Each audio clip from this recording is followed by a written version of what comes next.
గణన కూడా చేస్తాము అనేది వారి యొక్క నిర్ణయం. అవును. ఇది ఎస్సీ ఎస్టీతో పాటు బీసీలు ఇతర ఓబీసీ అన్ని కులాలు కులాల ఇతర అన్ని కులాలది కూడా సెట్ చేస్తాం. ఇది ఒక చారిత్రక నిర్ణయం.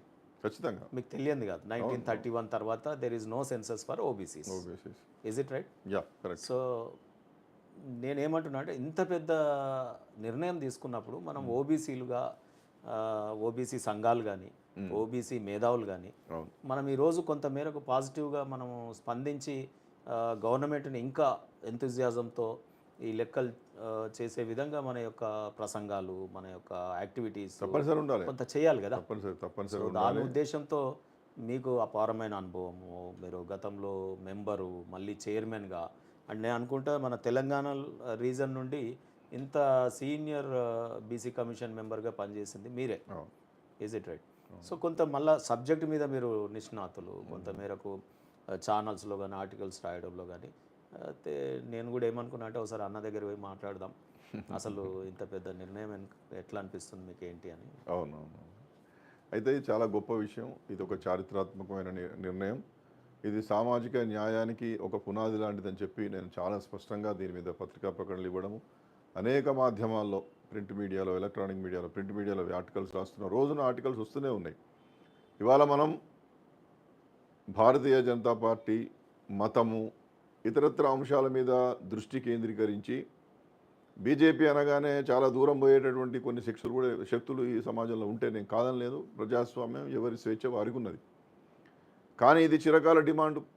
మేము విద్యార్థి దశ నుండి దశాబ్దాలుగా ఈ దేశంలో కులగణన జరగాలి, ఓబీసీల లెక్కలు తేల్చాలి, ఇప్పటికి కూడా సంచార విముక్త జాతులు, అడకతిన్న జాతులు ఈ కులాలలో ఉన్నారు, ఎట్లా బ్రతుకుతున్నారో తెలియదు, కాకి లెక్కల మీద ప్రకటించేటటువంటి కేటాయించేటటువంటి నిధుల వల్ల ఈ దేశంలో మార్పు రాదని చెప్పి చాలాసార్లు విద్యార్థి దశ నుండి మొదలు పెడితే ఇవాళ కమిషన్ మెంబరుగా, చైర్మన్గా అనేక సందర్భాల్లో మేము మాట్లాడడం జరిగింది, మాట్లాడుతూనే ఉన్నాం. ఇవాళ ఆ కోరిక నెరవేరబోతున్నటువంటి సందర్భంలో బీసీల బాగు కోసం పనిచేస్తాం అనేటువంటి వాళ్ళు ఎవరైనా, ఏ పార్టీలను ఉండని, స్వతంత్రమైన సంఘాలుగా ఉండనివ్వండి, లేదా ఎవరికైనా అనుసంధానంగానే ఉండవనండి, మాకు అభ్యంతరం లేదు. కాకపోతే ఏంటంటే దీన్ని విమర్శించేటటువంటి దిశగా పోవడం మాత్రం ఇది తప్పనిసరిగా తప్పు.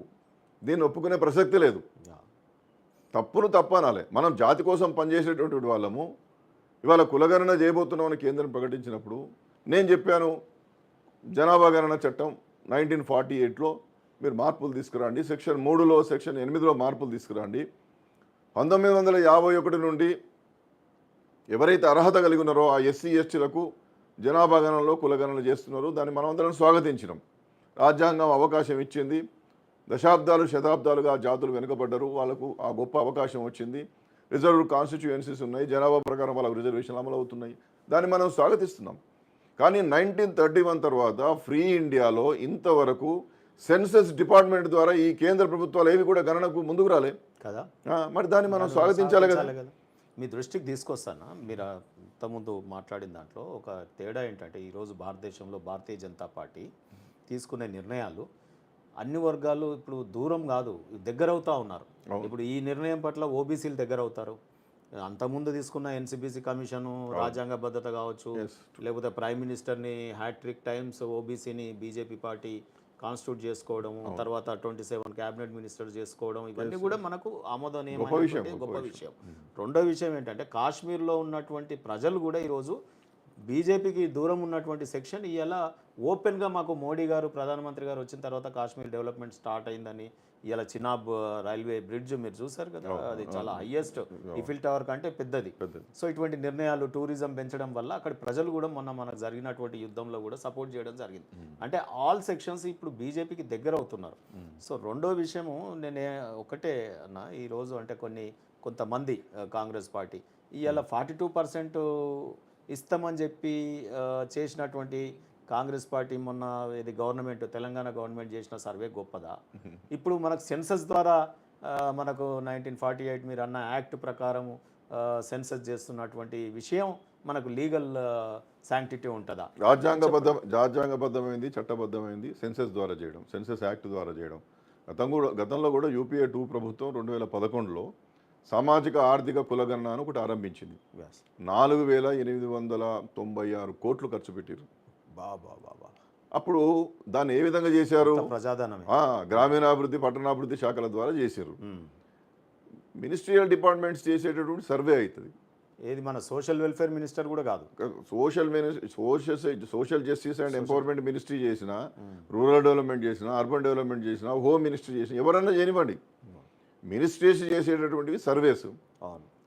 సెన్సస్ యాక్ట్ ద్వారా సెన్సస్ డిపార్ట్మెంట్ చేసేది సెన్సస్. ఎందుకంటే ఎంట్రీ 69 కాన్స్టిట్యూషన్లో ఎంట్రీ 69 ప్రకారం కేంద్ర జాబితాలో సెన్సస్ ఉన్నది. ఈ సెన్సస్ అనేటువంటిది కేంద్ర ప్రభుత్వం చేస్తేనే, అది కూడా సెన్సస్ డిపార్ట్మెంట్ చేస్తేనే సెన్సస్. ఇంకా ఎవరు చేసినా సర్వేనే కాదా? ఎవరు చేసినా సర్వేనే. 2011లో కేంద్ర ప్రభుత్వం చేసినప్పుడు, ఒక్క నిమిషమే, 2011లో మినిస్ట్రీస్ చేశాయి. ఏది socio economic caste census, census అని పదం పెట్టిర్రు, కానీ మినిస్ట్రీస్ చేసిరు కాబట్టి అది సర్వేగానే మిగిలిపోయింది. ఈ రెండు డిపార్ట్మెంట్ మధ్య సమన్వయం లేదు, ఎవరు ఇష్టమైనట్టు వాళ్ళు చేశారు. అదంతా తప్పుల తడక. నేను 100 సార్లు మాట్లాడాను, ఇప్పటికి కన్ఫ్యూజ్. వాళ్ళు మేము చేయలేమన్నాం. అది ఆఖరికి 2018లో రాజ్నాథ్ సింగ్ గారు అప్పుడు హోమ్ మినిస్ట్రీ ఉన్నప్పుడు లిస్ట్ పంపినప్పుడు కూడా మీ ద్వారా మనం రికమెండ్ చేసినాం, ఏది కొత్తగా కొన్ని కులాలను మనం చేర్చుకునే యాడ్ కానటువంటి లెక్కలు కానీ అప్పుడు లేవు కదా. అప్పుడు 2011లో ఈ రెండు మినిస్ట్రీకి సంబంధించినటువంటివి స్టేట్ గవర్నమెంట్స్ని అడిగినాయి, స్టేట్ గవర్నమెంట్స్ ఇచ్చారు. కానీ వాళ్ళు ఇటు రూరల్ డెవలప్మెంట్ మినిస్ట్రీ వేరు, అర్బన్ డెవలప్మెంట్ మినిస్ట్రీ వేరు, ఈ వేరువేరుగా వీళ్ళ క్వశ్చన్ వేరు, వాళ్ళ క్వశ్చన్ వేరు. ఈ రెండు అంశాలు ఎప్పటికప్పుడు ఏంటి ఒక చోట నిక్షిప్తం కాలే. ఏనాడు ఎన్రోల్ అయినా ఆనాడు సర్వర్కి వెళ్ళలే. అంత పెద్ద టెక్నాలజీని వాడకపోవడం ద్వారా ఏమైంది, 1,25,00,000 తప్పులు నమోదైనాయి 100 out of 118 crores. దాంట్లో కులాలకు సంబంధించి 45 లక్షలు అయినాయి. ఇంటి పేరు, గోత్రాలు, ఉపనామాలు ఇవన్నీ కూడా అయినాయి. దీన్ని రెక్టిఫై చేయడానికి నీతి ఆయోగ్ ఉపాధ్యక్షుడి చేత కమిటీ వేస్తే కూడా ఆయన రెక్టిఫై చేయలేనని చెప్పిండు. ఎట్టకేలకు సెంట్రల్ గవర్నమెంట్ మేము దీన్ని అరవింద్ కుమార్ పనగారియా గారిని నీతి ఆయోగ్ ఉపాధ్యక్షుడు గారిని వేసిండ్రు. నేను చేయలేనన్నాడు ఆయన. 365 రోజులు రోజు 8 గంటలు చదివినా దీన్ని మేము తేల్చలేమని చెప్పేసి ఆయన పత్రికాముఖంగా చాలా స్పష్టంగా చెప్పిండు. ఆయన ఏమి నివేదిక ఇవ్వకుండా వెళ్ళిపోయాడు. ఇక్కడ ఒక డౌట్, ఇప్పుడు సరే నేను లాయర్గా ఉన్నాను, లీడర్గా ఉన్నాను, బట్ మీరు బీసీల విషయం మీరు కమిషన్ చేసినారు కాబట్టి జ్యుడిషియరీ పోస్ట్, ఈ ఏదైతే నీతి ఆయోగ్ అఫిడవిట్ కోర్టులో, సుప్రీంకోర్టులో మనం ఇచ్చింది ఏంటి, కేంద్ర ప్రభుత్వం ఇచ్చింది ఏంటి, ఆ ఎస్సీబీసీ ఆ రిపోర్టు మీద శాంక్టిటీ లేదు, దాంట్లో తప్పుల తడకగా ఉంది అని అఫిడవిట్ తప్ప మేము ఓబీసీలకు చేయమని ఎప్పుడన్నా చెప్పిందా? ఏం చెప్పలేదు. సోషల్ జస్టిస్ అండ్ ఎంపవర్మెంట్ కూడా ఈ రోజు కొంతమంది ఇప్పుడు వాళ్ళు ఏం చేసినారంటే, ఇప్పుడు social justice and empowerment ministry secretary Subrahmanyam గారు ఏం చెప్పినారు, socio economic cost census 2011 the data is not unusable అని చెప్పారు వాళ్ళు. అఫీషియల్లీ దాన్ని ఏం ఉపయోగించుకోవడానికి వీలు లేదని క్లారిటీ ఇచ్చాడు. ఆయన ఎవరండి మేము గణన చేయమని చెప్పడానికి? గణన చేస్తామని చేయమని కేంద్ర ప్రభుత్వం చెప్పాలి. Just on behalf of the union government ministry తన ఒపీనియన్ చెప్పింది. ఏది మేము అంతా ఎగ్జామిన్ చేసినాం కానీ అది యూజ్ అయ్యేటట్లేదు, ఒట్టి ఊరికే రా మెటీరియల్ ఎక్సెల్ షీట్లలో ఉంది, ఎన్ఐసి సరైన రిపోర్ట్ ఇవ్వలేదు, బోత్ మినిస్ట్రీస్ కూడా పెద్దగా ఏమి దీన్ని సమగ్రంగా చేయలేకపోయిందని చెప్పారు. కాబట్టి వాళ్ళు ఆయన మినిస్ట్రీ తరఫున అఫిడవిట్ ఇచ్చాడు సుప్రీంకోర్టులో. దాని తర్వాత సుప్రీంకోర్టు కూడా ఏమన్నది, సరే మరి మీరు ఏమన్నప్పుడు మేమేం చేయగలుగుతాం అని చెప్పి ఊరుకున్నారు తప్ప ఇవ్వాలి వెంటనే చేయాలని ఏం సుప్రీంకోర్టు చెప్పలే కదా. సో ఇంకోటి, సరే గతంలో ఏం జరిగింది జరగకపోవడం కాదు, ఇవాళ నీకు స్వాతంత్రం సిద్ధించిన తర్వాత ఆఫ్టర్ పోస్ట్ ఇండిపెండెన్స్ మనకు 1931 తర్వాత ఇప్పుడు మనకు ఓబీసీల యొక్క యాడ్ చేసి మేము చేస్తాము, అన్ని కులాల గణన కూడా యాడ్ చేసి సెన్సస్ చేస్తాము అని ముందుకు వచ్చినటువంటి కేంద్ర ప్రభుత్వం మళ్ళీ దీనికి వంకలు తీస్తూ డిలే అవుతుంది, ఇది 3 ఏళ్ల కాలమానమా, మనం ఆల్రెడీ నోటిఫికేషన్ వచ్చింది కదా, కేంద్ర ప్రభుత్వం ఇచ్చినటువంటి నోటిఫికేషన్ వచ్చింది. ఆ తర్వాత ఎంత సునిశ్చితంగా కేంద్ర ప్రభుత్వం ఎంత ఇంట్రెస్ట్తో ఉందంటే రేపు రాబోయే కాలంలో మంచు పడేటటువంటి రాష్ట్రాలలో ముందే చేద్దాము అని దాని క్యాలెండర్ని సెపరేట్ చేస్తూ ఉన్నారు. అంటే ఎంత అంటే థిన్గా అంటే ఇన్డెప్త్గా ఆలోచన చేస్తూ ఉంది కేంద్ర ప్రభుత్వం. మరి ఇటువంటి అప్పుడు మనం ఓబీసీ సెక్షన్స్ అన్ని కూడా మనం కొంత మేరకు అంటే ఒకటి స్టేట్మెంట్ ఏమైనా ఇచ్చిరా, ఏమైనా వచ్చిందా? అది పేపర్లలో అదే ఇంతకుముందు మాట్లాడుతున్నాం, మీరు అన్నారు కదా కొన్ని స్టేట్మెంట్ చూసి బాధ అనిపిస్తుందని, దాని గురించి ఏమంటున్నాను అంటే నేనేమంటున్నా అంటే, ఇప్పుడు మనం అందరం బీసీలలో పుట్టినాం, బీసీల కోసం పనిచేస్తున్నాం. చాలామంది కూడా బీసీ సంఘాల నాయకులుగా, బీసీ మేధావులుగా, ఇంటలెక్చువల్స్గా, మేధావుల ఫోరాలుగా పనిచేస్తున్నారు. చాలా చాలా గొప్ప విషయం. ఒక్కొక్కరు ఒక శక్తి కదా, ఎవరు ఎన్ని సలహాలు ఇస్తే అంత బలంగా తయారవుతుంది. అయితే మీరు ఇంతకుముందు చెప్పిన దాని ప్రకారం తొందరగా చేస్తే బాగుండు అనేటువంటిది అన్నారు అంటున్నారు. అట్లా జనరల్గా 1931 నుండి ఇవాళ 2025లో సరే మోడీ గారు కేంద్ర ప్రభుత్వం ముందుకు వచ్చింది చేస్తుంది. చెయ్యని అంశం ఇన్ని దశాబ్దాల కాలం పాటు కదా, దశాబ్దం శతాబ్దం అంటే అవునవును 90 ఏళ్ళ నుంచి చేయలేదు, 90 ఏళ్ళంటే ఈ శతాబ్దం అంట పడ్డట్టే అంతే. అయితే విషయం ఏంటంటే విషయం మనోళ్ళు అర్థం చేసుకోవాల్సింది ఏంటంటే మంచి డిమాండ్లు చేయాలి, డెమోక్రసీ అద్భుతంగా చేయాలి, సలహాలు ఇవ్వాలి, సూచనలు ఇవ్వాలి, యాక్ట్లో అమెండ్మెంట్స్ చేయమనాలి. లేకపోతే బాగా అధ్యయనం చేసి 1931 ఎట్లా జరిగింది, వాళ్ళు బ్రిటిషర్స్ ఏం ఏది ఇండికేటర్స్ తీసుకున్నారు, ఏ ప్రాతిపదికన పోయారు, టర్మ్స్ ఆఫ్ రిఫరెన్స్ ఏంటి, మెథడాలజీ ఏంటి, అవన్నీ వాటిలలో అధ్యయనం చేసి చెప్తే మనం తప్పనిసరిగా వెల్కమ్ చేద్దాం. అదే కదా ఇప్పుడు 90 ఏళ్ల తర్వాత జరగబోతున్న తొలి కార్యక్రమం ఇది పెద్ద రెవల్యూషన్ స్టెప్. బీజేపీ లాంటి వ్యవస్థలు చేయడం అనేది ఇంకా, ఎందుకంటే వాళ్ళు ఈ దేశం సామాజిక విభజనకు గురవుతుందని మాట్లాడేటటువంటి పెద్ద మనుషులు దాని నిండా ఉంటారు, ఆ పార్టీ నిండా ఆ సిద్ధాంతంలో ఉంటారు. అలాంటి వ్యవస్థలో ఇవాళ అసలు కులం పునాదుల మీద జాతిని నిర్మించకూడదని చెప్పేటటువంటి సిద్ధాంత భావజాలం ఉన్నటువంటి వాళ్ళు ఇక్కడ కులాన్ని అడ్రస్ చేయకపోతే ఇంటరప్షన్ అనుకోకుండా నేనేమంటున్నా, నెహ్రూ గారు ఆ రోజు చాలా క్లియర్గా మరి బ్రిటిష్ వాళ్ళు ఈ రోజు వరకు ఓబీసీలది కూడా చేసిరు కదా, మరి మనది ఎందుకు అన్నప్పుడు 1951లో చేసినటువంటి గణన 31 తర్వాత మళ్ళీ 51 కదా చేసినప్పుడు నెహ్రూ గారు దాన్ని ఒమిట్ చేసినారు, ఓబీసీలకు తీసేయమన్నారు. వారు చెప్పిన రీజన్ ఏంది, జాతులు విచ్ఛిన్నం అవుతాయి మనము అని అన్నాం. కానీ భారతదేశం it self unity in diversity కదా. సో మరి ఆ రోజు ఓబీసీల గణనని పక్కకు పెట్టినారు. అంతవరకు దాకా జరిగింది బ్రిటిష్ కాలంలో 1931. సో మరి ఈడ విచ్ఛిన్న భావజాలం కానీ అటువంటిది కానీ అది కాదు కదా, బీజేపీ కాదు కదా. ఆ రోజు ఒక రకంగా ఆలోచన నెహ్రూ గారు చేసినారు. ఒకటి సరే మనము రాజకీయ విమర్శలు చేయాలి అనేటువంటి ఉద్దేశం నాకు ఏం లేదు. ఇన్ జనరల్ సమాచారం కోసమైనా మాట్లాడుకోవాలి. 51 తర్వాత ఏమైంది, సెన్సస్ యాక్ట్లో కాస్ట్ అనేటువంటిది లేదు కదా అనేటువంటి ఒక డిస్కషన్ జరిగింది. దాని తర్వాత సామాజిక విభజన జరుగుతుంది, కులాల వారిగా విభజన జరుగుతుంది, దేశం అంతా ఏకంగా ఉండాలి, సామాజిక విభజన మంచిది కాదనేటువంటి ఒక చర్చ జరిగింది. చర్చ జరగడంలో నిజంగా సామాజిక విభజన జరుగుతుంది అని అనుకుందాం, భిన్నత్వం కలిగినటువంటి వ్యవస్థ అనుకుందాం, విభిన్నమైన సంస్కృతులు, ఆచారాలు, మతాలు, సెక్యులర్ దేశం అన్న. మీరు ఓబీసీల శంఖం ఒక్క నిమిషం మీరు పూరిస్తే అది విజయగాథగా మారుతుంది. నేను ఏమంటున్నా ఇక్కడ గమనించండి, ప్రాక్టీస్ ఉందా లేదా, ఓబీసీల గణన చేయాలనే ప్రాక్టీస్ బ్రిటిష్ కాలం నుంచి 1931 వరకు అయితే ఉంది కదా ప్రాక్టీస్ లేకపోవచ్చు ఆ రోజు. నేను చెప్తాను, ప్రాక్టీస్ లో ఉన్నది, చేయాల్సినటువంటి అవసరం ఉన్నది. 565 రాజ్యాలు కలిస్తే ఈ దేశం ఏర్పడ్డది. అప్పటికే అన్టచబిలిటీ ఉన్నది, సామాజిక వివక్షత ఉన్నది, కులాల పేరు మీద చాలా ఇబ్బంది కలిగించేటటువంటి సన్నివేశాలు ఉన్నాయి, అన్క్లీన్డ్ ప్రొఫెషన్స్ ఉన్నాయి, చదువుకోనటువంటి వాళ్ళు, ఉద్యోగాలు చేయనటువంటి వాళ్ళు, అభివృద్ధిని అందుకోవడానికి అసలు అభివృద్ధి అంటే దాని అర్థం తెలియనటువంటి వాళ్ళు ఈ దేశంలో కొల్లలుగా ఉన్నారు. కాబట్టి బాబాసాహెబ్ ఉండడం ద్వారా ఎస్సీ ఎస్టీలకు బాగా అడ్రస్ చేయగలిగిండు. బాబు జగజీవన్ రావు గారు దాన్ని గొప్పగా ముందుకు తీసుకుపోగలిగిండు. వారి చైతన్యం ద్వారా సమాజంలో వారి హక్కులను వారు అడిగి ప్రశ్నించుకునేటటువంటి దశకి వెళ్ళింది. ఇవాళ వర్గీకరణ వరకు వెళ్ళిండ్రు. అక్కడ మనం ఆ స్టేజెస్ను ఎక్కడ కూడా మనం తప్పుపట్టము, వాళ్ళ వెంబడి మనం నడిచినాం. మనం ఎప్పుడు కూడా ఎస్సీ ఎస్టీ బీసీ మైనార్టీలు ఐక్యత వర్ధిల్లాలన్నాం, మనం ఐక్యత వర్ధిల్లాలని కోరుకున్నాం. అయితే బ్యాక్వర్డ్ క్లాసెస్కి వచ్చేసరికి ఇందులో క్లాసిఫికేషన్ ఉన్నప్పటికీ, ఆయా రాష్ట్రాలలో క్లాసిఫికేషన్ ఉన్నప్పటికీ ఇందులో ఏం జరిగిందంటే వీళ్ళు ఎట్లా క్లాసిఫై అయ్యారు, జీవన స్థితిగతులు ఎట్లా ఉన్నాయి, ర్యాండమ్ సర్వేస్ మీదనే వాళ్ళు పథకాల రచన కావచ్చు, కుల జాబితాలో చేర్పులు మార్పులు కానీ చేసుకుంటూ వచ్చారు. 1931 మీద ఎందుకు ఆధారపడతారని చెప్పి 1992లో ఇందిరా సాహ్నిలో చాలా స్పష్టంగా సుప్రీంకోర్టు అడిగింది. ఏందా 1931 మీద అడుగుతారు, ఇది ఫ్రీ ఇండియాలో, ఇది పెద్ద డెమోక్రటిక్ కంట్రీలో మనము మన గణన మనం చేసుకోవచ్చు కదా, మీరు గణన చేయండి అని చెప్పి సుప్రీంకోర్టు చాలా స్పష్టంగా చెప్పింది ఇందిరా సాహ్నిలో. అయినప్పటికీ వీళ్ళు చేయడానికి ముందుకు రాలే. కాబట్టి మీరన్నట్టుగా ఆనాడు అంబేద్కర్ గారు న్యాయశాఖ మంత్రిగా ఉన్నప్పుడు బాధపడ్డాడు. ఒక 340 ఆర్టికల్ ప్రకారం కమిషన్ ఆఫ్ ఎంక్వైరీ కూడా ఎందుకు వేయడని చెప్పి 1951లో నెహ్రూ గారిని అడిగిండు. నెహ్రూ గారిని డిమాండ్ చేసాడు. ఆయన రిజైన్ చేస్తున్న సందర్భంలో ఒకటి హిందూ కోడ్ బిల్లు విషయంలో మహిళలందరికీ న్యాయం జరగాలి, బిల్లు పెట్టాలని చెప్పి అడిగాడు ఆయన.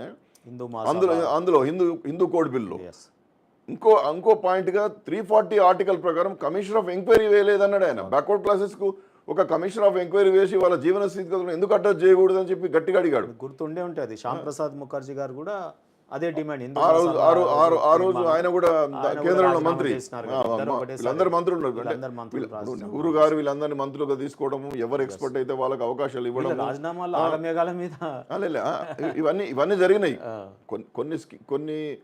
కొంత ఆలోచన దృక్పథం గొప్పదే, కానీ వీళ్ళు రాజ్యాంగం రాసినటువంటి అంబేద్కర్ గారు లేదా వివిధ విషయాల మీద అవగాహన ఉన్నటువంటి మహానుభావుల యొక్క సమాహారంగా కేంద్ర మంత్రివర్గం ఉన్నప్పుడు వారిని మంత్రిగా ఉంచి నేను చెప్పినట్టు వినాలనేటువంటి పద్ధతిలో తీసుకెళ్తే వాళ్ళు వినరు కదా. అంబేద్కర్ అనేటువంటి స్వాతంత్రానికి ముందు ఆ వర్గాల కోసం, స్వాతంత్రం వచ్చినాక ఆ వర్గాల కోసం నిరంతరం పోరాడినటువంటి మహానుభావుడు. సమావేశాలలో వారే కదా. కాబట్టి 51లో ఆయన రాజీనామా చేస్తున్నప్పుడు 340 ప్రకారం కమిషన్ ఆఫ్ ఎంక్వైరీ ఏమన్నాడు. తర్వాత చాలా పోరాటాలు జరిగినాయి. దాన్ని అందరం ఆనాడు ఉన్నటువంటి నాయకులు తీసుకుంటే 53లో కాకా సాహెబ్ కాలేకర్ కమిషన్ వేసారు, మొదటి జాతీయ బీసీ కమిషన్ అండర్ ఆర్టికల్ 340. 55లో రిపోర్ట్ ఇచ్చాడు. అందులో చాలా డిఫరెంట్ ఆఫ్ ఒపీనియన్స్, మెంబర్స్కి చైర్మన్కి మధ్య డిఫరెంట్ ఆఫ్ ఒపీనియన్స్. అంత రిపోర్ట్ ఇచ్చిన తర్వాత చైర్మన్ గారే డిసెంట్ నోట్ రాసిండు కాకా సాహెబ్ గారు. ప్రెజర్ మీకు అర్థం కాదా? సో దాని మీద చాలా ప్రెజర్స్ ఉన్నాయి. ఆనాడు ఉన్నటువంటి వ్యవస్థ చైర్మన్ గారిని పిలిచి నువ్వు డిసెంట్ ఇవ్వయ్యా, దాన్ని అమలు చేద్దాం, నువ్వే రాసేవయ్యా అన్నటువంటి చరిత్ర కూడా ఆనాటి మహానుభావుల యొక్క అనుభవాలు మనం విన్నప్పుడు చదివినప్పుడు మనకు తెలుస్తూ ఉన్నాయి. కాబట్టి అంటే పని కట్టుకొని నెహ్రూ గారిని విమర్శించాలా, ఇందిరాగాంధీ గారిని విమర్శించాలనేది మాకేం లేదు. కాకపోతే ఏంటంటే 53లో ఆగిపోయినటువంటి కమిషన్ల యొక్క పరంపర మళ్ళీ 89లో మొరార్జీ దేశాయ్ గారు ప్రైమ్ మినిస్టర్ అయ్యేంత వరకు లేదు. మొరార్జీ దేశాయ్ గారు చేస్తే, బిందేశ్వరి ప్రసాద్ మండల్ గారిని వేస్తే, ఆయన 80లో ఆయన ఇచ్చే నాటికి ఏమైపోయింది, ఇందిరాగాంధీ గారు ప్రైమ్ మినిస్టర్. వారు రిపోర్ట్ ఇస్తే, వారు 80లో జ్ఞాని జైల్ సింగ్ నీలం సంజీవ్ రెడ్డి గారికి ఆయన రిపోర్ట్ ఇస్తే అది పెండింగ్ అయిపోతే మళ్ళీ విపి సింగ్ గారు వచ్చేంత వరకు లేరు. విపి సింగ్ గారు వచ్చిన తర్వాత కూడా మండల్ కమిషన్ అమలు చేసే కార్యక్రమంలో శ్రీ రాజీవ్ గాంధీ గారు పార్లమెంట్లో ఏం మాట్లాడింది అనేది దేశం అంతా చూసింది. మనం దీని దాపరికాలు ఏం లేవు. కాబట్టి ఈ పరంపర మనం చూసుకుంటున్నప్పుడు నెహ్రూ గారు కావచ్చు, ఇందిరాగాంధీ గారు కావచ్చు, రాజీవ్ గాంధీ గారు కావచ్చు, మొత్తం బీసీలకు వ్యతిరేకమే. అందరు తెలిసింది, మనం కొత్తగా చెప్పేది ఏం లేదు, అందరు రికార్డెడ్ అవన్నీ. మీనింగ్ ఏంటి?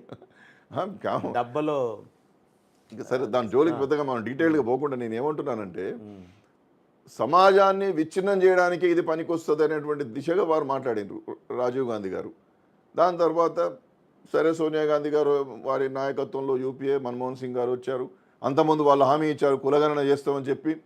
దానికి ఎంతకు ముందుకు రాకపోతే సుష్మా స్వరాజ్ గారు, ఆనాడున్నటువంటి పెద్ద మనుషులంతా కూడా where is your cost census అని చెప్పి నిలదీస్తే, అప్పటికే rural development, urban development ministries ద్వారా బీపీఎల్ సర్వే జరుగుతున్నది.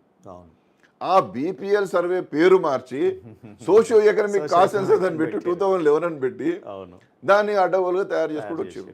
మెథడాలజీ కానీ, దానికి ఒక ఎక్స్పర్ట్స్ ఒపీనియన్స్ కానీ, దానికి సంబంధించినటువంటి సమగ్రమైనటువంటి సాఫ్ట్వేర్ టెక్నాలజీస్ కానీ ఎవరు ఒపీనియన్స్ లేకుండా చేసుకుంటూ వచ్చారు. సరే ఏదో చేసిర్రు, అయిపోయింది. దాని తర్వాత 2011 నుంచి 14 వరకు మన్మోహన్ సింగ్ గారు ఉంటే ఆ సమయం ముగిసింది, అక్కడికి పూర్తయినా వీళ్ళు అనౌన్స్ చేయలే. మోడీ గారు వచ్చారు. మోడీ గారు వచ్చిన తర్వాత దీన్ని అనౌన్స్ చేద్దామని ముందుకు వచ్చాడు. ముందుకు వచ్చేసరికి ఏంటి, అంత తప్పులమయం. అది న్యాయబద్ధంగా కరెక్ట్ లేదు. అప్పటి వరకు కులగణన అంటే ఇది కులగణన ఎందుకైతే సెన్సార్ డిపార్ట్మెంట్ చేయలేదు కాబట్టి చెప్తా ఉన్నారు. Rural development, urban development ministry చేసిన సర్వే తప్పుల తడకాని దాని 4 లక్షల కులాలు ఉన్నాయి ఈ దేశంలో అని వచ్చింది రిపోర్ట్. ఇప్పుడు మహారాష్ట్ర ఏమైందంటే, ఇప్పుడు వాళ్ళ ఏ రాష్ట్రానికి ఆ రాష్ట్రం మీరు ఇచ్చేస్తే అయిపోతుంది కదా, మీరు 2011 సెన్సస్ చేశారు కదా అని చెప్పి సుప్రీంకోర్టు కూడా అడిగాను. 439 కులాలు ఉంటే 4 లక్షలు ఉన్నట్టు రికార్డ్ అయింది SCCలో. సో ఇట్లున్నది మేము ఇవ్వలేమని చెప్పేసి వీళ్ళు చెప్పిండ్రు. ఇక మీకు ఒకటి అర్థం చేసుకోవాలి, నీతి ఆయోగ్ అంటే ప్రణాళిక సంఘమే కదా. ప్రణాళిక సంఘం ఉపాధ్యక్షుడు నాతో కాదని చేతులు ఎత్తేసాడు. ప్రణాళిక సంఘం చేయని దాన్ని ఎవడు రెక్టిఫై చేయగలుగుతారు? అప్పుడు రాజ్నాథ్ సింగ్ గారు హోమ్ మినిస్టర్గా ఉండే 2018 ఆగస్టులో రిజిస్టర్ జనరల్ గారితో వీళ్ళందరితో రోజంతా కూర్చొని రిజిస్టర్ జనరల్ ఆఫీస్లో కూర్చొని 2018 ఆగస్టులో ఒక డే లాంగ్ కూర్చొని డిస్కస్ చేసి ఆఖరికి ఇక దీన్ని మనం ఏం చేయలేము, ఈ SCCC 2011 వేస్ట్ అయిపోయింది మొత్తము, మనం సెన్సస్ ద్వారా చేద్దాం. ఎందుకంటే సెన్సస్ ద్వారా చేయకపోతే సెన్సస్ యాక్ట్గా దాని ద్వారా ఒకపడితే సర్వే అంటారు కదా, ఇవన్నీ మనకు తప్పు. 2021లో 2021 జనాభా గణన చేద్దామని చెప్పి ఆ పెద్ద ఆయన ఆనాడు నిర్ణయం చేసాడు. ఈ మధ్యకాలంలో ఏమైపోయింది, కరోనా వచ్చింది. కరోనా వచ్చిన తర్వాత ఏం సంగతి మరి జనాభా గణన చేస్తలేరు, కులగణన చేస్తలేరు అని చాలాసార్లు అడిగినప్పుడు ఎంఓఎస్ నిత్యానందరాయ్ గారు ఒక రిప్లై ఇచ్చాడు. రిటర్న్ రిప్లై ఏంటంటే ఇప్పుడు కులగణన ప్రస్తావన ఏం లేదు, జనరల్గానే చేద్దాం అనుకుంటున్నాం, ఎందుకంటే ఇప్పుడు అసలు జనాభా గణన చేసే ఉద్దేశం కనబడతలేదు, ఇప్పుడు 2020 వల్ల మేము కులగణన చేయము అనేటువంటిది ఆనాడు రిప్లై ఇచ్చిన ఎవరు ఎంఓఎస్ నిత్యానందరాయ్ గారు. చేయబోతున్నాం కదా అంటే ఆయన చేయనన్నాడు. ఆయన ఏంటంటే అసలు జనాభా గణన చేస్తామా లేదా, ఇప్పుడు 51 మాదిరిగానే మనం ఎస్సీ ఎస్టీ మాత్రమే చేస్తాం, ఇక ఓబీసీ గీబీసీ అంటే ఇప్పుడు ఈ గందరగోళ కోవిడ్ వాతావరణంలో సాధ్యం కాదనేటువంటి మాట నిత్యానందరాయ్ గారు ఆ రిప్లైలో ఇచ్చిండు. కానీ 18లో ఏదైతే రాజ్నాథ్ సింగ్ గారు చెప్పారో దాని మీద చర్చ జరుగుతూనే ఉన్నది, పార్టీలో జరిగింది అనుకుంటాను. నేను చాలా సందర్భాల్లో మేము కృష్ణయ్య గారు పెద్దవాళ్ళందరం కూడా వెళ్ళి ప్రైమ్ మినిస్టర్ గారిని కలిసినప్పుడు కూడా ఇది మా పరిశీలనలో ఉన్నదని చెప్పిండు ఆయన. మరి నిత్యానందరాయ్ గారు రిప్లై అట్లా ఇచ్చిండు కదా అంటే ఆయన మేము ఎగ్జామిన్ చేస్తాం అన్నాడు. నో అని అయితే అనలేదు ప్రైమ్ మినిస్టర్ గారు. అన్నాడు మేము కలిసినప్పుడు అయితే నో అనలేదు. ఇంకా అంతేకాకుండా మనం ఇప్పుడు చెప్పొచ్చు లేదో నాకు తెలియదు, కానీ మీరు బాగా ఫైట్ చేయాలి, ఊకే ప్రైమ్ మినిస్టర్ గారికి కాయిదాలు ఇస్తే కాదు, మీరు మొత్తం బీసీలు అంతా ఏకమై మా గణన కావాలని చెప్పి దేశంలో ఒక పెద్ద ఉద్యమం రావాలి. ఉద్యమం వస్తే నా హ్యాండ్స్ బలోపేతం అవుతాయి, నేను ఏమైనా చేయగలుగుతా అని చెప్పి మోడీ గారు స్వయంగా మొత్తం బీసీ డెలిగేషన్ స్వయంగా చెప్పిండు ప్రధానమంత్రి గారు. కోరికల్ని మన్నించే నాయకులు. అందువల్ల మీరు అట్లా పోండి అన్నారు. ఈ పరిణామ క్రమంలో ఇవాళ మోనార్క్ లాగా డైనాసిటీలో నిర్ణయాలేమో వాళ్ళు అనుకొని చేస్తారు. వీరు ఒక డెమోక్రటిక్ గా ఉన్నారు కాబట్టి మోడీ గారు మీతోని ఆ రకంగా ఓపెన్ గా ఆ రోజు చాలా మంది పెద్ద మనుషులు బీజేపీ ఎంపీలు ఉన్నారు, కాంగ్రెస్ ఎంపీలు ఉన్నారు, అందరి ముందర ఓపెన్ గా మీరు ఫైట్ చేయాలని ఊరికొచ్చి నాకు రిప్రజెంటేషన్ ఇచ్చిపోతే కాదు, జంతర్ మంతర్ దగ్గర ఉద్యమం కాదు, దేశంలో ఒక బలమైన బీసీ ఉద్యమం నిలబడితే కులగణన జరుగుతుంది, నేను చేస్తాను, నేను చేయడానికి సిద్ధంగా ఉన్నా, కానీ ప్రజల నుండి అడగకపోతే ప్రజాప్రభుత్వమైన ఎవరైనా ఏం చేస్తామని చెప్పి ఓపెన్ గా అన్నాడు. ఈ విషయాలు మాతోనే కాదు బీజేపీ ఎంపీలతోనే ఆయన అనేక సార్లు షేర్ చేసుకున్నానని మొన్న కత్రియాలో జరిగినప్పుడు డాక్టర్ లక్ష్మణ్ గారు కూడా అదే మాట చెప్తున్నారు, అదే మాట మాట్లాడాడు. అంటే ఆయన ఎవరితోనైనా అదే మాట అన్నాడు అన్నట్టు. మీ నుండి వస్తే నేను చేస్తా, కానీ కాగితాలు ఇచ్చిపోయి బొమ్మలు దిగి పేపర్లలో ఫోటోలు వేయించుకుంటా కాదు కదా అనేటువంటి పద్ధతిలో కూడా ఆయన ఓసారి ఫన్గా మాట్లాడాడు. అనేక సందర్భాల్లో ఒకసారి ఇదే రిప్రజెంటేషన్ మేము ఇవ్వడానికి మళ్ళీ వెళ్ళినప్పుడు వెంకయ్యనాయుడు గారితో చెప్పిండట. వెంకయ్యనాయుడు గారు రూరల్ డెవలప్మెంట్ మినిస్టర్ ఉండే, ఆయనకి ఏం చెప్పిండంటే ప్రతిసారి రిప్రజెంటేషన్ కాదు బలమైన ఉద్యమం నిర్మించామనండి, ఈసారి నేను కలవను అని చెప్పి వెంకయ్యనాయుడు గారికి చెబితే అంటే మాకు చెప్పిండు. ఇవన్నీ రికార్డెడ్గా చెప్పొచ్చు లేదు నాకు తెలియదు, కానీ కృష్ణయ్య గారితో అన్న విషయాలను నేను చెప్తున్నాను. ఇప్పుడు మొన్న మీరు కత్రియా హోటల్లో లక్ష్మణ్ గారు OBC all India chairman meeting ఎందుకు పెట్టినారు? అన్ని రాష్ట్రాలలో పెడతా ఉన్నారు. అవును, ఏంటి ఇప్పుడు మనం చేయబోతున్న కార్యక్రమానికి మీ సలహాలన్నీ అవసరమనే కదా మన అందరిని పిలిచి ఆడ. అందువల్ల నేను కోరుకునేది ఏంటంటే తొందరగా వాళ్ళ రేపు ఇప్పుడు ఒక ఇల్లు నిర్మాణం చేస్తున్నప్పుడు ఏదో ఒకటి తొందరగా కానీ కట్టవా ఇల్లు ఎన్ని రోజులు కడతావా అని అంటావా మనం? మంచిగా పద్ధతిగా నీట్గా మంచిగా ఇటుక మీద ఇటుక పెట్టి 4 కాలాల పాటు పదిలంగా ఉండడానికి తొందరపడితే ఏమన్నా దాంట్లో ఇప్పుడు పడుతున్నాం అనేటువంటి ఇప్పటికే సామాజిక న్యాయానికి అన్యాయం జరిగిందంటే సామాజిక న్యాయం ఉంటే కదా ఇన్నాళ్ళు సామాజిక న్యాయం వర్ధిల్లాలనే కదా వాళ్ళ ముందు పోతున్న వ్యవస్థ. కాబట్టి మనం పార్టీ రహితంగా ఇప్పుడు ఆలోచించాలి.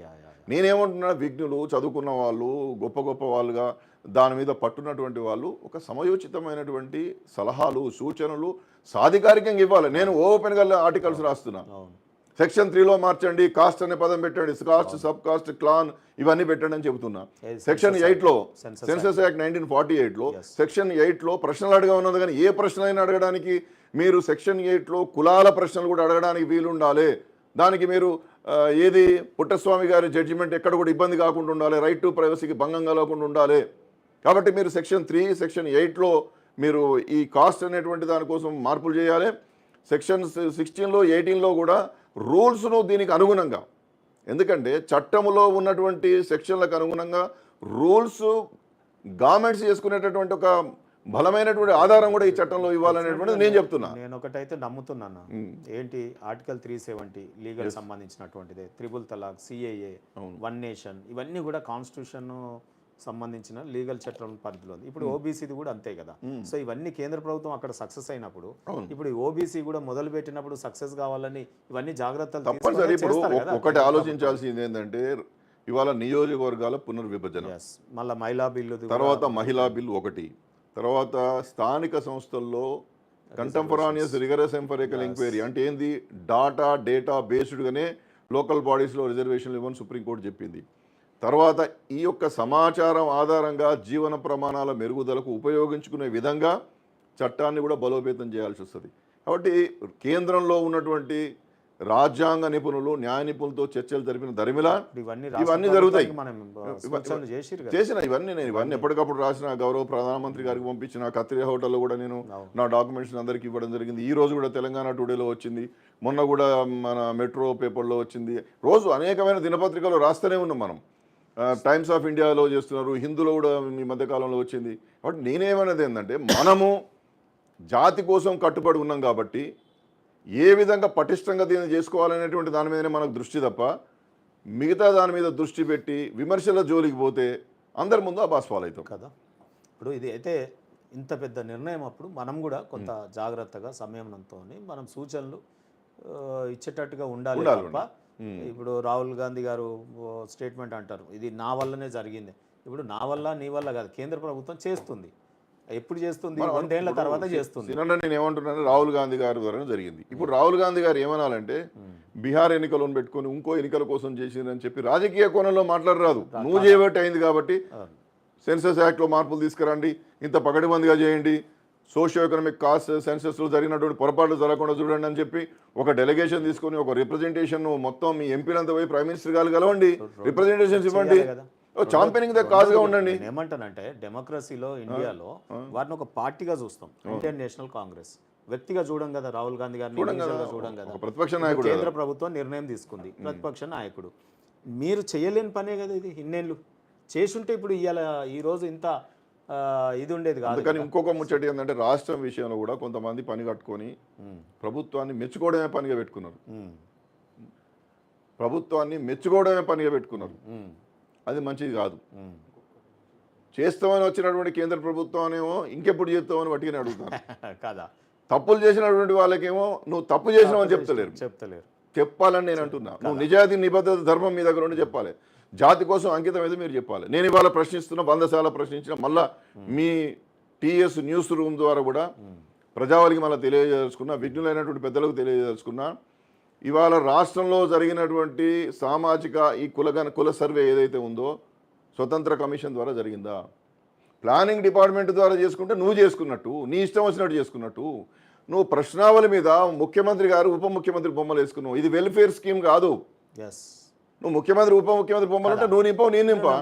మనం ఇది కాంగ్రెస్కు సంబంధించినటువంటి సంక్షేమ పథకమా, లేకపోతే ఇది సర్వస్వతంత్రంగా జరిగేటటువంటి ఒక సామాజిక న్యాయ స్ఫూర్తి కార్యక్రమం? చెప్పండి మీరు.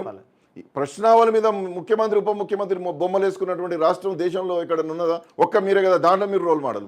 ఇప్పుడు మీరు దాంట్లో రోల్ మోడల్. క్వశ్చన్ మీద బొమ్మలు వేసుకోవడంలో రోల్ మోడల్, 75 ప్రశ్నలు పెట్టి గజిబిజి పెట్టడంలో రోల్ మోడల్, అనవసరమైన ప్రశ్నలు పెట్టి ఇది ఎట్లా కొట్టుడు పోతుంది అని చూడడంలో రోల్ మోడల్, మీరు పుట్టస్వామి కేసును వయలేట్ చేసి స్వతంత్రమైన హక్కును భంగం కలిగేటట్టు చేయడంలో మీరు రోల్ మోడల్. మీరు కమిషన్లు వేసి ఒకటే మనిషితోని 2 కమిషన్లు వేసి మీరు 10 రోజులు 20 రోజుల రిపోర్ట్లు తీసుకొని రిపోర్ట్లు టేబుల్ చేయకుండా బిల్లులు పెట్టి బిల్లులు ఆమోదించుకొని దానికి గణన డేటా ఏవి లేకుండా మీరు గవర్నర్తో సంతకం పెట్టుకొని రాష్ట్రపతి పంపడంలో రోల్ మోడల్. కానీ నిబద్ధతలో మీరు రోల్ మోడల్ కాదు. నేను అడిగిన ప్రశ్నలకు నేను ఇవాళ టీఎస్ న్యూస్ రూమ్ ద్వారా నేను అడుగుతున్నా, విఘ్నులారా, మేధావులారా, రాష్ట్ర ప్రభుత్వాన్ని మెచ్చుకుంటున్నటువంటి గౌరవనీయులైనటువంటి ప్రజలారా, లేదా నాయకులారా, మీకు ధైర్యం ఉంటే నాతోని రాండి సవాల్కు నేను రెడీ ఉన్నా. నేను బస్తీ మీద సవాల్ అంటున్నా. నేను అరే జాతికి ఎట్లా మేలు జరుగుతుందో చూడండి, 42% ఎట్లా నిలబెట్టుకుంటామో చూడండి, రూల్స్ నువ్వు కరెక్ట్గా పెట్టండి. చేసేటో నువ్వు ఎప్పుడెప్పుడు అంటాను, చేసిన నాశనం చేసిన గురించి అడుగు. నువ్వు బీసీల యొక్క హక్కులను కాలరాస్తూ బీసీలకు భంగం కలిగిస్తూ ఇక ఎప్పుడు కూడా 42% రాకుండా చేసేటటువంటి కుట్ర చేస్తున్నటువంటి వాళ్ళను ప్రశ్నించాలి. కానీ చేసేటోని ఏం ప్రశ్నిస్తూ ఇంకా మొదలు పెట్టలే కదా. ఇవాళ రేపు ఎక్స్ట్రా నువ్వు అసలు గెజెట్ ఇవ్వలేదండి. నువ్వు నేను అడుగుతున్నా, నోటిఫికేషన్ ఇవ్వాలి కదా, పలానా రోజు నుంచి వస్తుందని చెప్పి ఒక అఫీషియల్ నోటిఫికేషన్ ఇవ్వను. ఇప్పుడు రేపు పొద్దున కులగణనకు సంబంధించి రోజు మీరు సీట్లో ఉన్నారు కానీ పిలిచి మరి మీ ఎక్స్పీరియన్సెస్ డిస్కస్ నేను ఎప్పటికప్పుడు అని చెప్పినంటే ఎవడు పట్టించుకుంటాడు? వాళ్ళకి ఇష్టం లేదు కదా, బీసీలకు రిజర్వేషన్లు ఇష్టం ఉంటుంటుంది. ఇంకోటి మనం గమనించాలి, వాళ్ళ సర్పంచ్ సీట్లు, వాళ్ళ ఎంపీటీసీలు, జెడ్పీటీసీలు మనకెందుకు ఇస్తారండి? వాటి భ్రమలలో బతుకుడు. కాకపోతే ఇచ్చే 21% ఎట్లా కొడదామని వాళ్ళు చూస్తా అంటే 42% ఇస్తామంటే ఇస్తారని సంకలు గుద్దుకుంటా వాళ్ళకు జయో అని చెప్పి మాట్లాడేటువంటి మాటల్లో ఉన్నటువంటి ఇక అంతరార్థం ఏందో అర్థం చేసుకోవాలి. ఇప్పుడు అందులో చెల్లంది చెల్లని దానికోసం. చెల్లని దానికోసం నేను ఇవాళ అడుగుతాను, పవర్ ప్లాంట్ ప్రజెంటేషన్ ఈ రాష్ట్రంలో కొంతమంది చేస్తారు కదా, ఎప్పటికీ అన్ని పెట్టి చూపిస్తారు కదా, వాళ్ళని సవాలు విసురుతాను. పేర్లు నాకు అవసరం లేదు, వాళ్ళతో నాకు వ్యక్తిగతంగా వాళ్ళతో నాకు పని లేదు. నేను పవర్ ప్లాంట్ ప్రజెంటేషన్కు సర్వే మీద, కమిషన్ రిపోర్ట్ల మీద, పద్ధతుల మీద మొత్తం తప్పులమయం, బీసీలకు మోసం చేసి దగా చేసే కార్యక్రమం జరిగిందని నేను అంటున్నా. మీరు పవర్ ప్లాంట్ ప్రజెంటేషన్ సిద్ధమా? కరెక్ట్. నేను అడుగుతున్న వాళ్ళు వస్తారు రమ్మను. కరెక్ట్. ఎవరిని మోసం చేద్దాం అనుకుంటారు? సర్వే నువ్వేమో నీ అధికారంలో పెట్టుకొని నీ ఇష్టం వచ్చినట్టు రాసుకుంటే సర్వే అవుతా? ఇప్పుడు మన కేంద్రం చేసిన తర్వాత ఈ జల్లనే జల్లదు కదా ఇక. వీళ్ళది ఇప్పుడే చేయలేదండి. కేంద్రం దానికి ఎందుకు మనకు? కేంద్రం గతంలో కేంద్ర ప్రభుత్వం వీళ్ళు ఉన్నప్పుడు చేసిన యూపీఏ 2 SECC 2011 తప్పుల తడక నాశనం అయిపోయింది. 5,000 కోట్లు నాశనం చేసిర్రు. దానికి దిక్కు లేదు. దీన్ని ఎవడు అడుగుతాడు? ఇంకా మేము రోల్ మోడల్ అని చెప్పి వీళ్ళు చెప్పుకుంటారు, పవర్ ప్లాంట్ ప్రజెంటేషన్ చేసుకుంటారు. రాహుల్ గాంధీ గారికి పాపం పెద్ద మనిషికి అంత కాస్ట్ సెన్సెస్ కొద్దిగా అంత పనిచేస్తాడు. తెలంగాణ మోడల్ చేయమంటే మొత్తం కథం పట్టేయడానికి కాదు. తెలంగాణ మోడల్ ఉంటాయి కదా, తెలంగాణకు మోడల్ ఉంటాయి కదా. గౌరవనీయులైన రాహుల్ గాంధీ గారు ఆలోచన చేసుకోండి. ఇంత తప్పులమయంగా పోవడం మంచిది కాదు. దేశానికి వినాశనం తీసుకొచ్చేటటువంటి విధానంలో పోయింది తెలంగాణ సర్వే. తెలంగాణ 42% రిజర్వేషన్లు. ఈ బిల్లులు దేనికి పనికిరావు. ఇదివరకే నేను చెప్పిన, ఇంతవరకు ఈ రోజు వరకు రాష్ట్ర మంత్రివర్గం కానీ, రాష్ట్ర అసెంబ్లీ కౌన్సిల్ కానీ 9th షెడ్యూల్లో పెట్టమని చెప్పి ఈ రోజుకు ఒక తీర్మానం చేసి కేంద్రానికి పంపలే. నువ్వు పంపకుండానే 9th షెడ్యూల్లో పెట్టమని చెప్పి ఆడ పోరాటం చేస్తారు. 31C కింద నువ్వు ప్రొటెక్షన్ అడిగి, నువ్వు 31C అంటే ఏంది? రెండోది ఇక్కడ ఇంప్లిమెంట్ చేయంగా ఎవరు వద్దంటారు. ఎవరు చూద్దాం. ఫస్ట్ ఇక్కడ సంతకం పెట్టగానే నువ్వు అమల్లోకి తీసుకురా. అమల్లోకి తీసుకొచ్చి చేస్తే అప్పుడు మేము ఉన్నామా అప్పుడు రేవంత్ రెడ్డి గారికి అండగా? ఈ రాష్ట్రంలో ఉన్నటువంటి ప్రజలందరూ ఉండరా? కాబట్టి తప్పులమయంగా పద్ధతులను, ప్రామాణికమైనటువంటి వ్యవస్థను సరి అయినటువంటి రీతిలో తీసుకుపోకుండా పూర్తిగా చిన్నాభిన్నంగా బీసీలకు ఉన్న రిజర్వేషన్లు ఎగ్గొట్టేటటువంటి కుట్ర జరుగుతుంది. దీన్ని అర్థం చేసుకోకుండా జేహో జేహో అంటే రేపు అబాస్ పాలవుతారు. నాయకులు అయితే అవుతామే, కానీ ప్రజలకు నష్టం జరుగుతుంది. రేపు కోర్టుకి ఎవడన్నా పోయి 2 సంవత్సరాల నుంచి ఎలక్షన్లు ఇవ్వడని అయితే ఫస్ట్ ఎలక్షన్ పెట్టమంటుంది. అప్పుడు పెట్టమన్నప్పుడు ఈ 42%తో చేసే దమ్ము మీకున్నదా? చెప్పండి. రాష్ట్రపతికి అర్థంగా చేస్తుందా? అరే రాజశేఖర రెడ్డి గారు ముఖ్యమంత్రిగా ఉన్నప్పుడు కూడా 4% మీద చేసినప్పుడు ఏంది? పిఎస్ కృష్ణన్ గారిని వేసిండ్రు. ఆ రిపోర్టు గవర్నమెంట్కి ఇచ్చారు, పబ్లిక్ డొమైన్లో పెట్టిండ్రు, బీసీ కమిషన్కి వచ్చింది. మేము ఇచ్చినాం. హైకోర్టు కొట్టేసినాం కూడా సుప్రీంకోర్టు పోతే లేదు వీళ్ళు కరెక్ట్ చేసినని స్టే ఇచ్చింది. ఇవాటి వరకు కూడా 4% రిజర్వేషన్లు ఆ రాష్ట్రంలో ఈ రాష్ట్రంలో ఉన్నాయంటే బికాజ్ ఆఫ్ ప్రామాణిక పద్ధతులు. నువ్వు పబ్లిక్ డొమైన్లో పెట్టవు, కమిషన్ రిపోర్ట్ టేబుల్ చేయవు, దాని మీద చర్చ చేయవు, ప్రామాణికమైన పద్ధతులు ఏది కూడా సంపూర్ణంగా పాటించవు. నువ్వు గవర్నర్ గారి దగ్గర 31C కొరకే అడిగినావు, protection of this bill 3 and bill 4 అడిగినావు తప్ప 9th షెడ్యూల్ కోసం గవర్నర్ గారిని అడగలేదు. కాబట్టి గవర్నర్ గారు అడిగి పంపించిండు. అవి అక్కడనే ఉన్నాయి, ఇంతవరకు రావు. అంతకుముందు కేసీఆర్ గారు ఏదైతే 12% కోసం కానీ సుధీర్ కమిషన్ వేసి చేసింది, మళ్ళీ మాకు వచ్చి మనం అటు పోయింది కానీ, ఏది బోయ వాల్మీకిది కానీ, వాటిని విత్డ్రా చేసుకున్నాను నేను. అక్కడ పెండింగ్ ఉండగా ఇవి పంపరాదు కాబట్టి వాటిని విత్డ్రా చేసుకొని వెనక్కి తీసుకొచ్చి ఇప్పుడు ఇది పంపించండు. అక్కడక్కడ పార్టీలు కొన్ని నిర్ణయాలు తీసుకున్నాం, మనలాంటి ఓబీసీ పక్షపాతలు ఉండేప్పటికే కొంత మేరకు. కాబట్టి నేను అనేది ఏంటంటే ఇవాళ మనము ఇప్పుడు సీనన్నా, నువ్వైనా, నేనైనా మనం కమిటెడ్గా పనిచేస్తున్నాం. నువ్వు బీజేపీ పార్టీలు ఉన్నావు కావచ్చు, నేనైతే ఏ పార్టీలు లేను. నాకు ఏ పార్టీని బీసీలో పార్టీని 100 సార్లు చెప్తాను. నాకు ఏ వ్యక్తుల మీద నాకు కోపం లేదు. నేను ఎవరిని విమర్శించాను. మన వాళ్ళ మీద మనం విమర్శించి వచ్చేది ఏం లేదు. మనం అందరం సంఘటితంగా ఉన్నాం, అందరం ఒకటే. ఒక్కొక్కరు చెప్పే సూచనలు గట్టిగా ఉండాలి. బీసీలు అందరం ఏకంగా ఉన్నాం. మా నాయకులు అందరం ఒకటే, మా మేధావులు అందరం ఒకటే.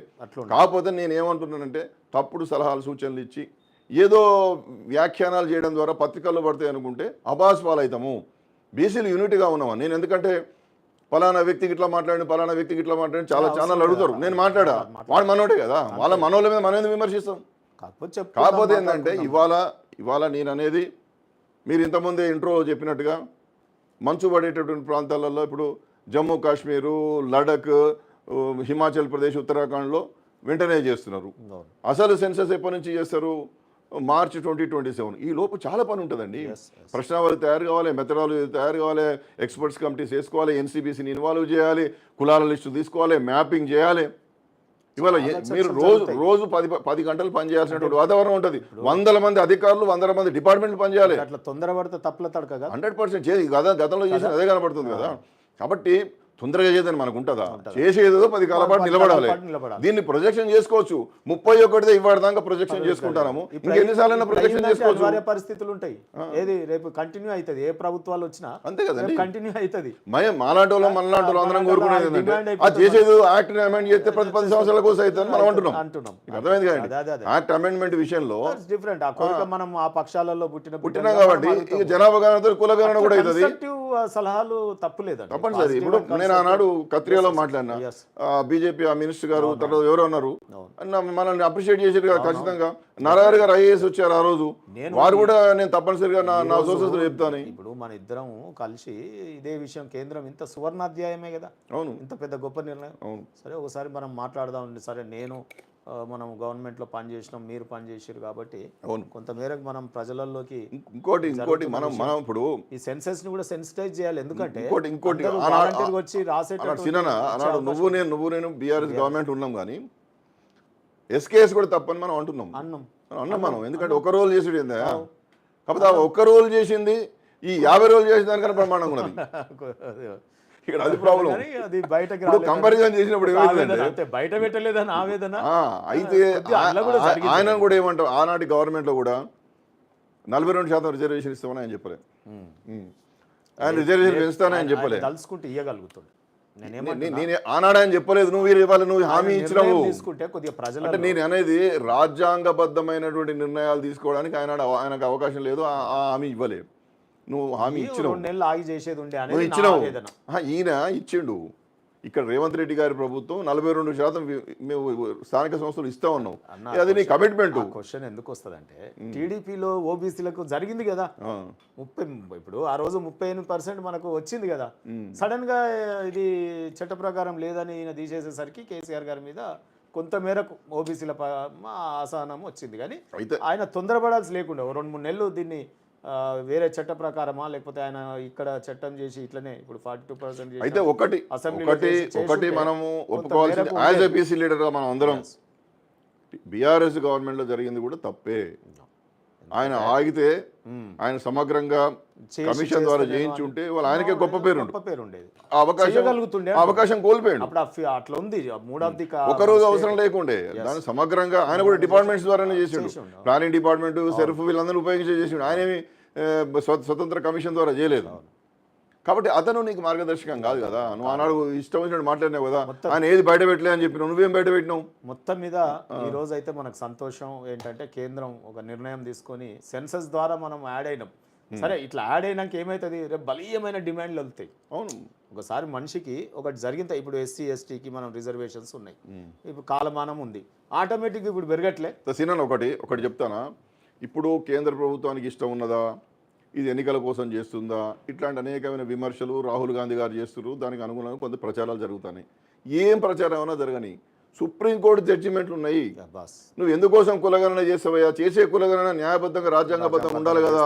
నువ్వు ఇందిరాసాని కేసులో చెప్పినట్టు జనాభా గణన చేయాలి కదా, మొత్తం ఏది అన్ని కులాలకు సమర్థవంతంగా రాజ్యాంగబద్ధ ఇవ్వాలి కదా. ఆ విధంగానే కృష్ణమూర్తి వికాసరావు గవాలి కేసు ప్రకారం స్థానిక సంస్థలకు ఉపయోగపడేట్టు ఇవ్వాలి కదా. తర్వాత కుల జాబితాలో చేర్పులు మార్పులు చేసుకోవడానికి కూడా రాష్ట్రాలకు కూడా ఈ గణన వివరాలు ఇవ్వాలి కదా. కాబట్టి ఐఆర్ కోయిల్ ప్రకారం బేసిక్ స్ట్రక్చర్ ఉన్నది కదా. అవును, కాబట్టి ఈ కేసులన్నింటినీ కూడా అడ్రస్ చేయడానికి ఆ జడ్జిమెంట్స్ అన్ని ఏమడిగినాయి, శాస్త్రీయంగా చేయబడినాడు, లెక్కలు కావాలంటారు. ఈ లెక్కలన్నీ తీసేటప్పుడే న్యాయ నిపుణులు కావచ్చు, అధికారులు కావచ్చు, సార్ ఇన్ని జడ్జిమెంట్స్ ఉన్నాయి, ఇన్ని ఆర్టికల్స్ ఉన్నాయి, ఇటు రాజ్యాంగాన్ని ఇటు సుప్రీంకోర్టును సాటిస్ఫై చేస్తూ మనం సమర్థవంతంగా లెక్కలు చేయాల్సి వస్తాయి. కాబట్టి ఇవన్నీ ప్రాతిపదికలు మనం పాటించాలని చెప్పి అధికారులే దాన్ని రెక్టిఫై చేసి మనలాంటి వాళ్ళని చేసినటువంటి సూచనలు ఇంకెంతో మంది పెద్దవాళ్ళు చేస్తున్నారు. అవన్నీ తీసుకొని చేస్తారు, ఊరికనే గాలికి ఏరాదు కదా. అందుకోసం కొంత సమయం తీసుకుంటారు. అన్న, ఇంత పోరాటం చేస్తున్నాం కదా మనం ఇండివిజువల్గా, మరి ఈ ఎమ్మెల్యేలు, బీసీ ఎమ్మెల్యేలు, బీసీ ఎంపీలు బయటకు వచ్చి ఎందుకు చేయరు? ఇది నాకు అర్థం కాలేదు. అది ఇప్పుడు రాజకీయంగా ఎదిగినోడు రాజకీయంగానే ఉంటాడు. అటువంటివి కూడా మీరు చెప్తుండాలి. తప్పనిసరి చేయాలి. ఇప్పుడు ఇక్కడ నాకేమనిపించిందంటే పిసిసి అధ్యక్షుడు మహేష్ కుమార్ గౌడ్, పొన్నం ప్రభాకరు వీళ్ళు కొంచెం బాధ్యత తీసుకోవాల్సి ఉండే.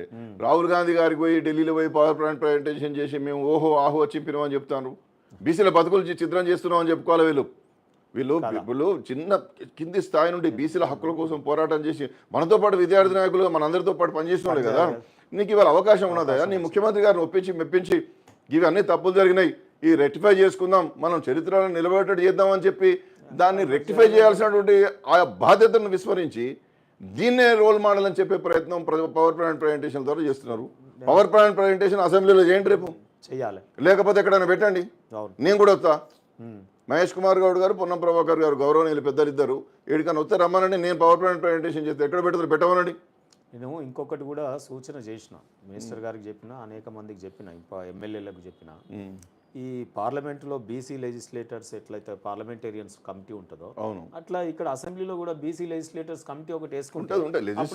కనీసం ఆ ఛాయ్ పాని అవన్నీ లెజిస్లేటివ్ కమిటీస్ అన్ని ఉంటాయి కానీ చేయాలి కదా. లెజిస్లేటివ్ కమిటీస్ ఉంటాయి, కమిటీలు ఏం చేస్తారు కమిటీ లాగా ఇక్కడ ఫామ్ అయితే బాగుంటుంది. అంత స్టాండింగ్ ఇక్కడ కూడా లెజిస్లేటివ్ కమిటీస్ ఉంటాయి, వీళ్ళు పిలుస్తారు, మాట్లాడుతుంటారు, ఆఫీసర్లను అవి ఇవి అన్ని జరుగుతాయి. అవి ఏమైనా రిపోర్ట్ ఇస్తే తీసి చెత్తపుట్లో పడేస్తారు, దాన్ని అమలు చేసేది ఏమైనా ఉన్నదా?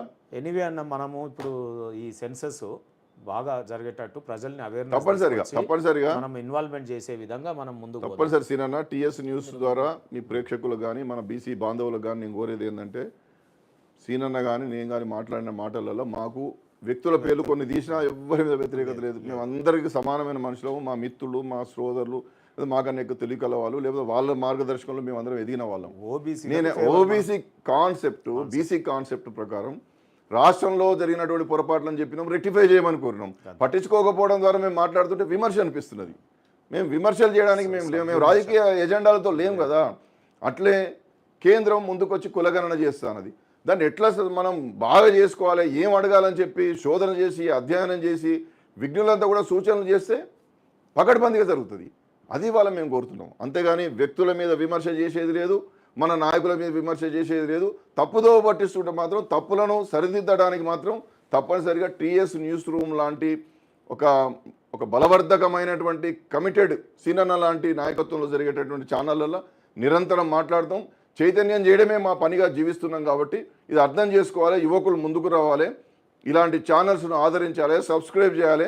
మేము మాట్లాడినటువంటి మాటలలో సత్యం లేకపోతే మీ ఇష్టం వచ్చినట్టు విమర్శ చేయండి, మీ కమెంట్స్ రాయండి, మాలో కూడా లోపాలు ఉంటే మేము సరిదిద్దుకుంటాం. మేము మాట్లాడేది గొప్పది కాదు కదా, నాకు తెలియని విషయాలు ఎన్నో ఉంటాయి, నేను తెలిసింది చెప్తానా, నాకు తెలియని చెప్పండి, మీరు అవేర్ చేయండి. ప్రతి మొబైల్లో కూడా మన ఛానల్ ఉంటుంది, సబ్స్క్రైబ్ చేయాలి, లక్షల మంది చూడాలి, దీన్ని చూస్తే చైతన్యం వస్తుంది. పనికి మాలిన చెత్త చేద్దామని చూసేదానికంటే కూడా ఇలాంటివి చూడడం ద్వారా రిజర్వేషన్లు కావాలి, సీట్లు కావాలి, అన్నీ కావాలి, స్కాలర్షిప్లు కావాలి, విదేశాలకు పోవాలంటే కావాలి, మీ బీసీల మీద చర్చ జరిగితే చూడరు. కరెక్ట్. కాబట్టి ఇది ఆలోచన చేయండి. విద్యా, ఉద్యోగ, రాజకీయ రంగాల్లో రిజర్వేషన్ రాబోతున్నాయి, అది నిలబెట్టుకోవడానికి మనం ఏం చేయాలనేటువంటి ఒక భావనతో, ఒక సంకల్పంతో యువత ముందుకు రావాలి. టీఎస్ న్యూస్ రూమ్ ఛానల్ను సబ్స్క్రైబ్ చేయండి. ఇది మన ఛానల్, మన సీనన్న ఛానల్. ఆయన ఎంబీసీ కార్పొరేషన్ చైర్మన్గా, నేను బీసీ కమిషన్ మెంబర్ చైర్మన్గా. ఏదేమైనా నేనేమంటున్నా, మీ ద్వారా వచ్చేది కాబట్టి ఒక ఇద్దరం కమిట్మెంట్ ఉన్నటువంటి వాళ్ళం మాట్లాడుతున్నాం. సబ్స్క్రైబ్ చేయండి, ఆదరించండి, దీన్ని ప్రచారం చేయండి, చర్చ పెట్టండి. నలుగురు కూర్చున్న కాడ 42% రిజర్వేషన్ లేనిది కులగణన ఏందని చర్చ చేస్తే కదా ప్రజలకు తెలిసేది. కాబట్టి ప్రయోజనాలు పొందడమే కాదు, ప్రయోజనాలను నిలబెట్టుకోవడానికి మన బాధ్యత ఏందని చెప్పి ముఖ్యంగా యువత ఆలోచన చేయాలని చెప్పి నేను మనవి చేస్తూ తాడూరు సీనన్నకు హృదయపూర్వకంగా ధన్యవాదాలు. ఉందాం ఈ కేంద్రం సెన్సస్ అయ్యేంత వరకు డెఫినెట్గా అందరం భాగస్వాములు అవుదాం. బీసీ సంఘాల పేరు మీద పనిచేసిన నాయకులందరూ కూడా చాలా ధన్యవాదాలు. మీరు చాలా కమిటెడ్గా చేస్తున్నారు. కానీ కొంచెం చదివి కొంచెం అధ్యయనం చేసి సమగ్రంగా ముందుకు రండి. నాకు తెలియకపోతే మిమ్మల్ని అడుగుతాం, మీకు తెలియకపోతే సీనన్న అడుగుతాం, ఓలకోలం మాట్లాడుకుందాం. మనం అందరం ఒకటే మాట, ఒకటే పాట, హక్కులు ఎట్లా రక్షించుకుందాం అనే దాని మీదనే మన మాట బాట తప్ప విమర్శల జోలికి మేము పోము. మీరు కూడా విమర్శల జోలి అవసరం లేదు, నిలబెట్టుకునే ప్రయత్నం చేద్దాం. డెఫినెట్గా టీఎస్ న్యూస్ రూమ్ మంచి R&Dతో జియో పాలిటిక్స్ మీద కూడా మాట్లాడుతూ ఉంది. అనేక అంశాలు, పాకిస్తాన్ కావచ్చు, లేకపోతే wherever the issues world wide, Balochistan కావచ్చు, ఇంకోటి కావచ్చు, మంచి సెన్సెస్తో, ఇది బంగారు నిల్వలు, విదేశీ మారక ద్రవ్యం, ఈ దేశంలో అనేక బంగారం ఇవాళ 850 టన్నుల బంగారంతో భారతదేశం మరి ఇవాళ 4th, 3rd కంట్రీగా ఉంది విదేశీ మారక ద్రవ్య నిల్వలలో. సో ప్రపంచ దేశాలు అబ్బురపడతా ఉన్నాయి. ఇటువంటి విషయాలన్నీ కూడా ఒక R&Dతో geo political and pure political సిస్టంలో జరుగుతున్నటువంటి ఇటువంటి నిష్ణాతులు, అంటే న్యూట్రల్స్ కానొచ్చు, లేకపోతే అనుభవం, ఆల్రెడీ బీసీ కమిషన్లో ఉన్నటువంటి అనుభవం, ఎంబీసీ కార్పొరేషన్ చైర్మన్గా ఉన్నటువంటి అనుభవాలని మేము ఈ వర్గాలకు నిక్కచ్చిగా వారి దగ్గరికి చేరేంత వరకు ఉండాలనే ఒక ఆరాటంతో ఈ ఛానల్ ముందుకొస్తే మేమందరం ఆ ఛానల్ని మరి సహకరిస్తూ మా యొక్క నాలెడ్జ్ని ఈ ఛానల్ ద్వారా మేము ప్రజలకు చేస్తూ ఉన్నాం. Thank you TS news room. నమస్కారం. కదా వాళ్ళు న్యూస్ టీఎస్ న్యూస్ లింక్ ఎట్లా సార్